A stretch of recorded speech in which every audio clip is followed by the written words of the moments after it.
नमस्कार, मैं रचना शर्मा। चढ़ती कला टाइम टीवी देख रहे सभी दर्शकों का स्वागत करती हूं। आप देख रहे हैं हिंदी के समाचार। समाचारों की शुरुआत से पहले एक नजर आज की मुख्य सुर्खियों पर।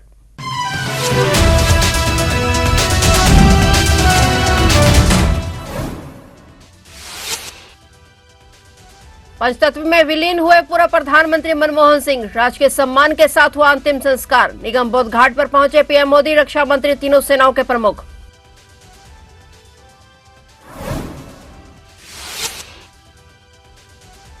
बठिंडा बस हादसे का शिकार लोगों के लिए पीएम मोदी ने जताई संवेदना। मृतकों के परिवारों के लिए किया 2-2 लाख देने का ऐलान। घायलों को 50-50 हजार रुपए मिलेगा मुआवजा।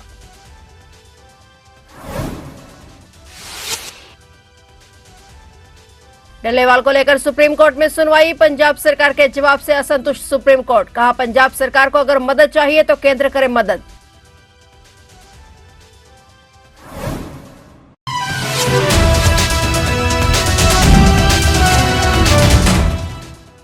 और अब समाचार विस्तार से।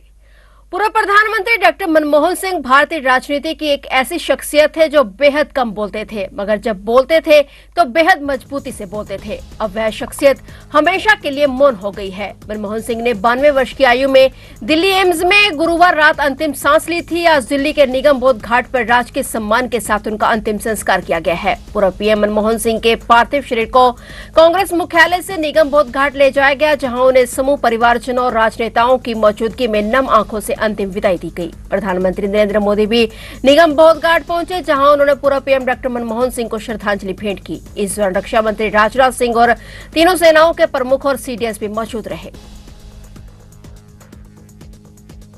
बठिंडा में एक निजी कंपनी की बस के साथ हुए भयानक हादसे के कई लोगों ने अपनों को खो दिया है। और बता दें कि बठिंडा में जीवन सिंह वाला और कोट शमीर के बीच यात्रियों से भरी एक निजी बस नाले में गिर गई और इस दौरान 8 लोगों की मौत हो चुकी है। इससे एक बच्चा भी शामिल है और इस दौरान कई सवारियां गंभीर रूप से घायल हो गई। बठिंडा हादसे को लेकर देश के प्रधानमंत्री नरेंद्र मोदी ने दुख व्यक्त किया है और मृतकों के परिवार के लिए 2-2 लाख और घायलों को 50-50 हजार रुपए मुआवजा देने का ऐलान किया है। प्रधानमंत्री ने कहा कि पंजाब के बठिंडा में बस दुर्घटना में लोगों की मौत से दुखी हूं। अपने प्रियजनों को खोने वालों के प्रति संवेदना व्यक्त करता हूं। घायलों के जल्द स्वास्थ्य होने की कामना करता हूं। उन्होंने कहा कि प्रत्येक मृतक के परिवार को प्रधानमंत्री राष्ट्रीय राहत कोष से 2-2 लाख रुपए और घायलों को 50-50 हजार रुपए दिए जाएंगे।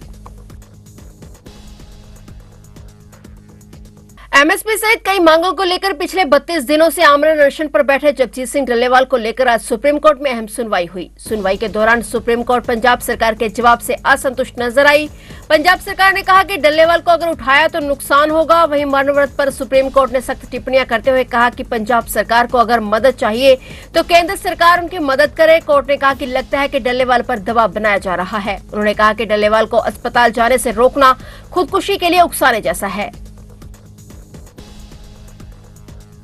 पंजाब के किसानों ने अपनी मांगों के समर्थन में 30 दिसंबर को पंजाब बंद का आह्वान किया है। किसान नेता सरवण सिंह पंदेर ने बंद के दौरान आम जनता की सुविधाओं और आपातकालीन सेवाओं को प्राथमिकता देने की घोषणा की है, लेकिन पंदेर ने युवाओं और आम जनता से बंद को शांतिपूर्ण तरीके से सफल बनाने की अपील करते हुए कहा कि यह बंद किसानों के अधिकारों और उनके भविष्य की लड़ाई है। हम पूरे पंजाब खासकर युवाओं से अनुरोध करते हैं कि मंच द्वारा लिए गए निर्णयों का पालन करें और इस बंद को समर्थन दें। किसान मजदूर संघर्ष कमेटी पंजाब के नेता सरवण सिंह पंदेर ने कहा कि 30 दिसंबर को सुबह 7 बजे से लेकर शाम 4 बजे तक पंजाब बंद का आह्वान किया गया है। हमें कई यूनियनों और समूह से समर्थन मिला है। पंजाब के सरकारी और निजी कार्यालय दोनों बंद रहेंगे। 30 दिसंबर को रेल यातायात और सड़क यातायात भी बंद रहेगा। उन्होंने कहा कि 30 दिसंबर को पूरा पंजाब शांतिपूर्ण तरीके से बंद रहेगा और इस दौरान कोई भी किसान सब्जी या दूध लेकर शहर नहीं आएगा। बता दें कि किसान संगठनों ने पहले ही अमृतसर, शंभू और खनौरी बॉर्डर पर प्रदर्शन शुरू कर दिया है और अब उन्होंने बाजारों और बस स्टैंड पर पोस्टर लगाकर बंद का प्रचार किया है। सरवण सिंह पंदेर ने अमृतसर के बाजारों और बस स्टैंड पर किसानों द्वारा पोस्टर चिपकाकर इस बंद को सफल बनाने की अपील की है। उन्होंने कहा कि आम जनता से पूरा समर्थन मिल रहा है और यह आंदोलन केंद्र सरकार को स्पष्ट संदेश देगा। वहीं सरवण सिंह पंदेर ने मीडिया से बातचीत में दिवंगत प्रधानमंत्री डॉक्टर मनमोहन सिंह को श्रद्धांजलि अर्पित करते हुए कहा कि उनके कार्य हमेशा याद रखे जाएंगे। सड़कों की आवाजाही, रेल की आवाजाही पूरी तरह जाम रहूगी। सरकारी ते गैर सरकारी सारे अदारे बंद रहणगे। लगभग पंजाब दीयां तमाम जथेबंदियां वालों सानू समर्थन आ गया। 3 व्हीलर वाले ने भी कल करता ऐलान। अज असी ਸਾਰੇ ਸ਼ਹਿਰ ਦੇ ਵਿੱਚ ਘੁੰਮ ਕੇ ਆਏ, ਸਾਡੀਆਂ ਲਗਭਗ ਸਾਰੀਆਂ ਸੜਕਾਂ। ਕਿਸੇ ਜ਼ਿਆਦਾਤਰ ਬੰਦਿਆਂ ਨੇ ਕਿਹਾ ਸਾਨੂੰ ਪਤਾ ਵਾ, ਅਸੀਂ ਤੁਹਾਡੇ ਨਾਲ ਆ, ਅਸੀਂ ਬੰਦ ਕਰ ਲਾਂਗੇ ਜੋ ਸਾਨੂੰ ਮਿਲਿਆ। ਦੋਧੀਆਂ ਨੇ ਕਿਹਾ ਅਸੀਂ ਸਵੇਰੇ ਦੁੱਧ ਨਹੀਂ ਪਾਵਾਂਗੇ, ਕਿਸਾਨਾਂ ਨੂੰ ਪੀ ਲਿਆ ਦੁੱਧ ਲੈ ਕੇ ਸਵੇਰੇ ਨਹੀਂ ਆਉਣਾ ਪੀ ਨੂੰ, ਸ਼ਾਮ ਨੂੰ ਲਾਇਓ। ਕੋਈ ਵੀ ਕਿਸਾਨ ਸਬਜ਼ੀ ਲੈ ਕੇ ਨਹੀਂ ਆਊਗਾ, ਪੀ ਲਿਆ ਸਾਡੀ, ਸ਼ਾਮ ਨੂੰ ਮੁੜ ਕੇ ਸਬਜ਼ੀ ਜਿਹੜੀ ਸ਼ਾਮ ਨੂੰ ਮੁੜ ਕੇ ਸਬਜ਼ੀ ਲਿਆਂਦੀ ਜਾਊਗੀ। ਦਾਣਾ ਮੰਡੀ ਤੇ ਸਬਜ਼ੀ ਮੰਡੀ ਬੰਦ ਰਹੂਗੀ, ਹਰ ਤਰ੍ਹਾਂ ਦਾ ਮੁਕੰਮਲ ਬੰਦ ਰਹੂਗਾ। ਇਹਦੇ ਨਾਲ ਜਿਹੜੇ ਇੱਥੇ ਆਪਾਂ ਪ੍ਰੋਗਰਾਮ ਕਰਨੇ ਆ, ਤੁਸੀਂ ਮੇਨ ਰੋਡ ਦੇਖੋ, ਇੱਕ ਤਾਂ ਬਿਆਸ ਰੇਲਵੇ ਸਟੇਸ਼ਨ ਬੰਦ ਰਹੂਗਾ, ਉੱਥੇ ਜਾਮ ਹੋਊਗਾ। ਇੱਕ ਰਈਏ ਤੋਂ ਅਗਲੇ ਬੰਨੇ ਨਰਿੰਜਨਪੁਰਾ ਪਿੰਡ ਆ, ਉੱਥੇ ਜਾਮ ਹੋਊਗਾ। ਇੱਕ ਟੋਲ ਪਲਾਜ਼ਾ ਮੰਨਾ ਵਾਲਾ, ਉੱਥੇ ਜਾਮ ਹੋਊਗਾ। ਇੱਕ ਗੋਲਡਨ ਗੇਟ ਤੇ ਜਾਮ ਹੋਊਗਾ। ਇਹ ਤੋਂ ਗਾ ਐਸੀ ਸੜਕ ਦੇ ਜੇ ਆਪਾਂ ਜਾਈਏ ਪਰੇਟਾਰੀ ਨੂੰ ਤੇ ਟੋਲ ਪਲਾਜ਼ਾ ਛੱਡਣ ਆ, ਉੱਥੇ ਜਾਮ ਹੋਊਗਾ ਸਾਡਾ। ਇਹ ਤੋਂ ਗਾਹਾਂ ਜੇ ਉੱਧਰ ਹੀ ਗੱਲ ਕਰੀਏ ਤਾਂ ਮਹਿਤਾ ਚੌਂਕ ਦੇ ਵਿੱਚ ਜਾਮ ਹੋਊਗਾ। ਇਹ ਤੋਂ ਗਾਹਾਂ ਖਜਾਲਾ ਅੰਮ੍ਰਿਤਸਰ ਨੂੰ ਹੁੰਦਾ, ਉੱਥੇ ਜਾਮ ਲੱਗੂਗਾ ਸਾਡੇ ਵੱਲੋਂ।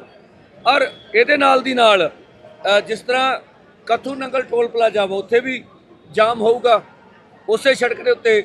ਔਰ ਜਿਹੜੀ ਜੰਮੂ ਵਾਲੀ ਰੇਲ ਆ, ਉਹ ਆਪਣਾ ਹੈਗਾ ਵਾ ਪਿੰਡ ਬਜ਼ੁਰਗ ਆਪਣਾ ਜਹਾਂਗੀਰ, ਉੱਥੇ ਜਾਮ ਲੱਗੂਗਾ। ਜਿਹੜੀ ਡੇਰਾ ਬਾਬਾ ਨਾਨਕ ਵਾਲੀ ਲਾਈਨ ਆ, ਉੱਥੇ ਪਿੰਡ ਪੰਧੇਰ ਕਲਾਂ ਲਾਗੇ ਸੜਕ ਤੇ रेल भी जाम होगी, उसी जाम करांगे। माँ बाप अच्छे भविष्य की उम्मीद में अपने बच्चों को विदेश भेज देते हैं। कुछ ऐसे ही सपनों के साथ अंबाला का बेटा हर्षनदीप भी कनाडा गया था, लेकिन ड्यूटी के दौरान हर्षनदीप के साथ कुछ ऐसा हुआ जिससे उसकी जान चली गई। उसके परिवार वालों पर दुखों का पहाड़ टूट गया। बता दें कि युवक हर्षनदीप सिंह की बीते 6 दिसंबर को कनाडा के एडमंटन शहर स्थित एक अपार्टमेंट कॉम्प्लेक्स में गोली मारकर हत्या कर दी गई थी। अभी कुछ दिनों के बाद युवक का शव अंबाला पहुंचा। युवक हर्षनदीप सिंह की बड़ी बहन प्रभजोत कौर ने मुखाग्नि देकर भाई का अंतिम संस्कार किया। इस दौरान ग्रामीणों सहित आसपास के गांव में काफी लोग दुख साझा करने पहुंचे। मृतक युवक के मामा ने बताया कि भांजा हर्षनदीप सिंह स्टडी वीजा पर अगस्त 2023 में कनाडा गया था और एडमंटन नॉर्थ वेस्ट कॉलेज में बिजनेस और एडमिनिस्ट्रेशन की पढ़ाई कर रहा था। वारदात से 3 दिन पहले वह सिक्योरिटी गार्ड के पार्ट टाइम नौकरी कर रहा था और वह जब ड्यूटी पर था तो एक महिला के साथ आए व्यक्ति ने उसे गोली मार दी थी। पुलिस ने दोनों आरोपियों को गिरफ्तार कर केस दर्ज किया था। युवक के पिता कुलविंदर सिंह किसान हैं, वहीं बेटे की मौत से पूरे गांव में मातम पसर गया है।